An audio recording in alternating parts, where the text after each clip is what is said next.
পূর্ব লন্ডনে আগুনে পুড়ে নিহত হয়েছে নাকাশ, আয়াত এবং হান্নান নামের এই ৩ শিশু। গত ১৩ জুলাই ভয়াবহ এই অগ্নিকাণ্ড ঘটে।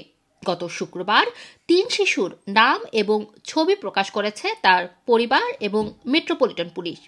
পাকিস্তানি বংশোদ্ভূত খুররাম মালিক এবং নাইমুন গুল খান তাদের সন্তানদের জন্য সবার কাছে দোয়া চেয়েছেন।